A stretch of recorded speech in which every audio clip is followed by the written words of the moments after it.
Assalomu alaykum aziz obunachilar. Mana bugun Adju Universitetiga keldik. Hozirgi kunda birinchi va ikkinchi bosqich talabalari bilan birgalikda arxitektura qurilish bo'yicha workshop o'tkazishga marhamat.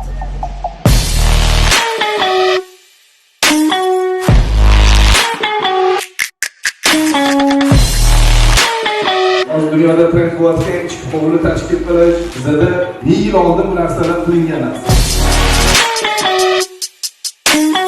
Dunyodagi o'sha qilingan proyektlardan kelib chiqqan holda aniq bir fikrlar yig'indisi har doim shundan boshlash kerak.